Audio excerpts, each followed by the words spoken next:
శ్రీరామచంద్ర పరబ్రహ్మణే నమః. శ్రీ గురుభ్యో నమః. శ్రీమాత్రే నమః. శ్రీ గణేశాయ నమః.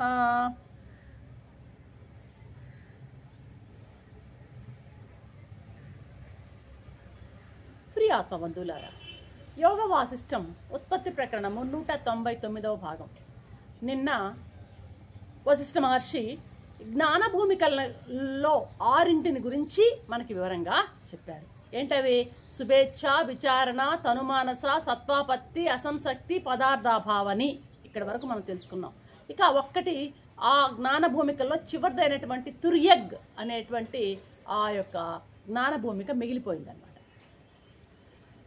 సరే, ఇప్పుడు ఈ 6 భూమికలు పైన చెప్పబడ్డటువంటి వరుసగా చెప్పబడే 6 భూమికల్ని బాగా గనక అభ్యసించినట్లయితే ఆ సాధకుడిలో ఇక అసలు భేదభావం అనేది నశిస్తుందంట.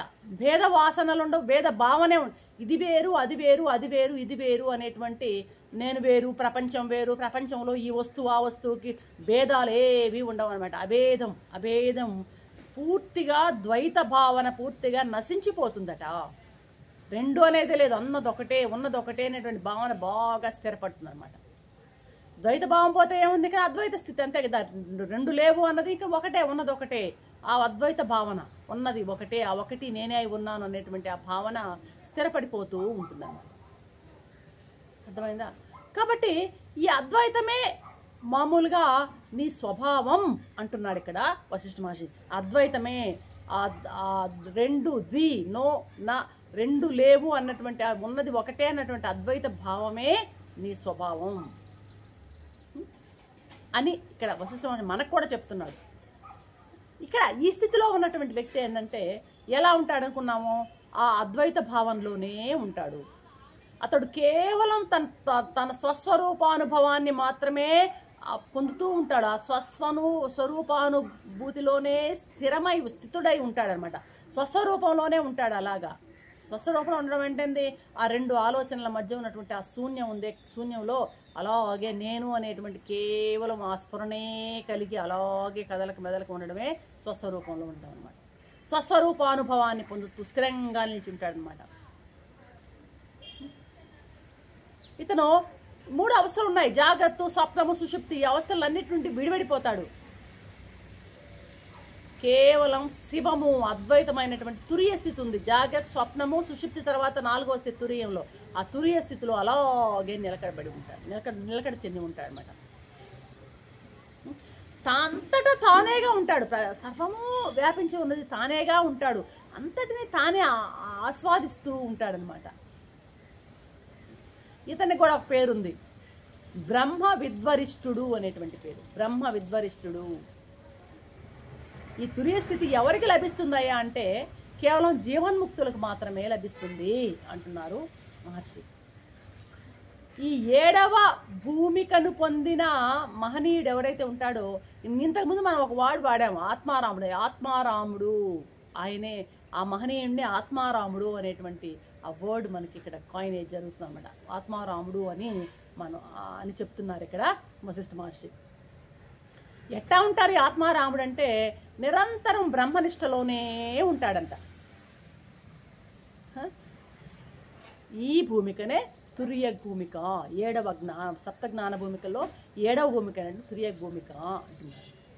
ఈ తురియమే మామూలుగా చెప్పాలంటే నిత్య సమాధి, నిర్వికల్ప సమాధి అంటామే. నిత్య సమాధి, ఆ యొక్క స్వరూప స్థితిలో ఉండడం, ఇవన్నీ ఒకే పదాలు అనమాట. ఆ నిత్య సమాధిలో సహజంగానే వస్తుంది. వానికి ప్రయత్నం చేయబడలేదట. కూర్చొని ఆ బెగబట్టి అలాగే సహజంగానే అతను ఆ నిత్య దాంట్లో సమాధి స్థితిలో ఉంటాడనమాట. ఈ స్థితిని కూడా ఇంకో పేరు కూడా ఉంది, జీవన్ముక్తుల తుర్యావస్థ అని కూడా అంటారట. ఈ యొక్క స్థితిని జీవన్ముక్తుల యొక్క తుర్యావస్థ అంటారన్నమాట. ఈ జీవన్ముక్తుడు కొంతకాలం ప్రారంధం ఉన్నంత వరకు నడుస్తుంది. తర్వాత ఏమవుతాడు? ఆ దేహం వదిలేస్తే విదేహ ముక్తికి వెళ్ళిపోతాడు అనమాట. కాబట్టి ఈ 7వ భూమిక అయినటువంటి తుర్యావస్థలో ముక్త తుర్యావస్థను ఎవరైతే అందుకుంటారో వాడే మహాత్ముడు అంటున్నాడు. అటువంటి మహనీయుడే నిజమైనటువంటి మహాత్ముడు అని గట్టిగా చెప్తున్నారు ఇక్కడ మన వశిష్ఠ మహర్షి. అటువంటి వారే మహాత్ముడు, అటువంటి వాడే ఆత్మారాముడు అంటున్నాడు. ఎప్పుడైతే ఇలా చెప్పాడో వెంటనే రాముల వారు మళ్ళీ ప్రశ్న అందుకుంటున్నాడు. మహర్షి, మీరు చెప్పేటువంటి జీవన్ముక్తులు మామూలుగా ఇంకా వాళ్ళు విదేహ ముక్తులు కాలేదు కదా, దేహం ఉంది కదా, లోకంలో ఉన్నారు కదా, మరి ఈ జీవన్ముక్తుల లోకంతో ఎలా వ్యవహారం చేస్తారయ్యా నాకు తెలుసుకోవాలని ఉంది. ఈయనకి ప్రశ్నలు స్వాముల వారికి. ఎలా వాళ్ళు డీల్ చేస్తారు వ్యవహారంలో అది చెప్పు నాకు అంటున్నాడు. మరి విదేహముక్తుల్లో దేహం ఉండదు కదా, జీవన్ముక్తుడు ఇంకా జీవించే ఉండాడు కదా, మరి అతను లోక వ్యవహారాల్లో ఎలా ఉంటాడు, అతను ఎలా లోక వ్యవహార లావాదేవీలు చూస్తుంటాడు అని అడుగుతున్నాడు. దాన్ని చెప్తున్నాడు వశిష్ఠ మహర్షి. రామా, ఈ జీవన్ముక్తులకు సుఖ దుఃఖాలు ఉండవయ్యా అంటున్నాడు. సుఖ దుఃఖాలే ఉండవు. సుఖం వల్ల దుఃఖం వల్ల కలిగే సుఖాన్ని దుఃఖాన్ని అనుభవించడం అంటే అనుభవిస్తారు సుఖాన్ని దుఃఖాన్ని. కానీ ఆ వాసనలు ఏర్పడ్డవట. ఆ వాసనలు ఆయనలో ఏర్పడ్డ సుఖానికి తాలూకు దుఃఖానికి తాలూకు వాసనలు ఆయనలో ఏర్పడవటమాట. సుఖం వచ్చినా దుఃఖం వచ్చినా అనుభవించాల్సి వస్తే అనుభవించేస్తుంటాడు, అది మళ్ళీ వాసనగా మారదు. మరిక ఆకలి దప్పులు శరీర రక్షణ వంటి మాట ఏంటి అని నువ్వు అడుగుతావేమో మళ్ళీ ఇంకో ప్రశ్న. ఆకలి దప్పులు ఏ కొంచెమో తీర్చుకుంటుంటాడట. లౌకిక వ్యవహారాల్లో ఏ కొద్దిగానో లౌకిక వ్యవహారాల్లో అక్కడ అవసరమైనంత మేరకు లౌకిక వ్యవహారాల్లో కొంచెం పాల్గొంటాడట. వారి శరీర రక్షణకై ఏదో చిన్న పనులు చేసుకుంటా అంట. చేస్తే చేయొచ్చు అంట, అవి కూడా చేయకపోవచ్చు అంట. శరీర రక్షణార్థం కూడా వాళ్ళు చేస్తే చేస్తారంట, లేకుంటే చేయకపోతే చేయకపోతారు. కాబట్టి ప్రారంధం ఏమైతే ఇస్తుందో, ప్రారంధ ప్రకారం ఏమైతే లభిస్తుందో దాన్ని అనుభవిస్తూ ఉంటాడట ఈ జీవన్ముక్తుడు. పక్కనున్న వారి ప్రయత్నం వలన వీళ్ళు ఆచారాన్ని అంటే ఏమేమి ఎలా ఉండాలి ఎలా చేయాలన్నదంతా కూడాను పక్కన ఎవరో గైడ్ చేస్తుంటారు. పక్కన ప్రయత్నం వల్లనే జరుగుతుంది. అంటే ఫలానా చోటుకి వెళ్ళాలి, ఈరోజు మనం ఫలానా ఇది చేయాలి అని ఎవరో ఒకరు పక్కన ప్రోద్బలం చేస్తూ ఉంటే గానీ ఇతను కదలడు అనమాట. అలా ఉంటుందన్నమాట. పక్కనున్న వారి ప్రయత్నంతోనే ఈయన యొక్క ఆచరణ ఏదైనా జరుగుతూ ఉంటుందన్నమాట. అర్థమవుతుందా? కాబట్టి ఇక్కడ ఒక ఉపమానం చెప్తున్నాడు. అది ఆ ఉపమానం కరెక్టో కాదో చెప్పడం. నిద్రించేటువంటి పురుషుణ్ణి అందగత్తెలు ఎలాగైతే ఏ రకంగా సంతోషపెట్టలేరో అలాగా ఆత్మారాముడైనటువంటి ఆ మహనీయుని ప్రాపంచిక కార్యాలు ఏవి కూడాను సంతోషపెట్టలేవయ్యా. ప్రాపంచికమైనటువంటి విషయ భోగాలు ఏవి ఆయన్ని కదిలించలేవు అంటున్నారు వశిష్ఠ మహర్షి. అంటూ ఇప్పుడు మళ్ళీ ఒక్కరో టాపిక్ నుంచి ఇంకొకరవ కొద్దిగా మరలి చెప్తున్నాడు వశిష్ఠ మహర్షి. రామా, అసలు నీకు జ్ఞానం అంటే ఏంటో తెలుసా? జ్ఞానం అంటే ఏంటో తెలుసా అనే ప్రశ్న వశిష్ఠ మహర్షి చేస్తున్నాడు. ప్రతిసారి రాముడు కదా వశిష్ఠ చేస్తున్నాడు. ఏంటో తెలుసా?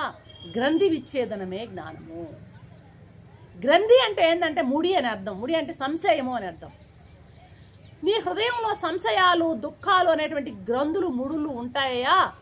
ఆ గ్రంథులు సంశయాలు దుఃఖాలు అనేటువంటి ఆ ముడులు విచ్ఛిన్నం అయ్యే వరకు కూడాను నీకు జ్ఞానం కలగదు. ఆ ముడులు విడిపోవడమే, విచ్ఛిన్నం కావడమే, ఆ గ్రంథులు విచ్ఛిన్నం కావడమే నీ యొక్క అజ్ఞానం పోయింది అని చెప్పడానికి అది నాంది. కాబట్టి జ్ఞానం అంటే ఏంటంటే గ్రంథి విచ్ఛేదనము. ఆ గ్రంథి కన్నా విచ్ఛిన్నం అయితే ఇక నీకు జ్ఞానం నువ్వు ముక్తుడు అయినట్టే. సంశయాలు దుఃఖాలు అనేటువంటి గ్రంథులు విచ్ఛిన్నమైతే నువ్వు ముక్తుడమైనట్టే. అర్థమైందా? అది ఎలా ఉంటుందో తెలుసా అని మళ్ళీ ఒక ఉపమానం చెప్తున్నాడు. ఎండమావులో కనిపించే నీళ్లు తళ మెల్ల ప్రవాహంలాగా పరిగించేటువంటి ఆ ప్రవాహం అది కేవలం సూర్యరశ్మే అని బాగా గ్రహించడం లాంటిదయ్యా అది ఆ గ్రంథి విచ్ఛేదనం. అంటే అనుమానాలన్నీ వెళ్ళిపోతున్నాయి, సంశయాలన్నీ తీరిపోతున్నాయి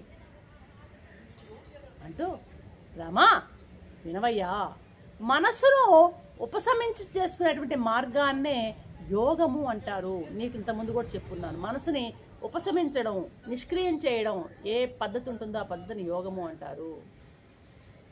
ఆ యోగం నీకు కావాలంటే ఈ సప్త జ్ఞాన భూమికలని ఆశ్రయించవయ్యా అని సలహా ఇస్తున్నారు వశిష్ఠ మహర్షి అన్నమాట.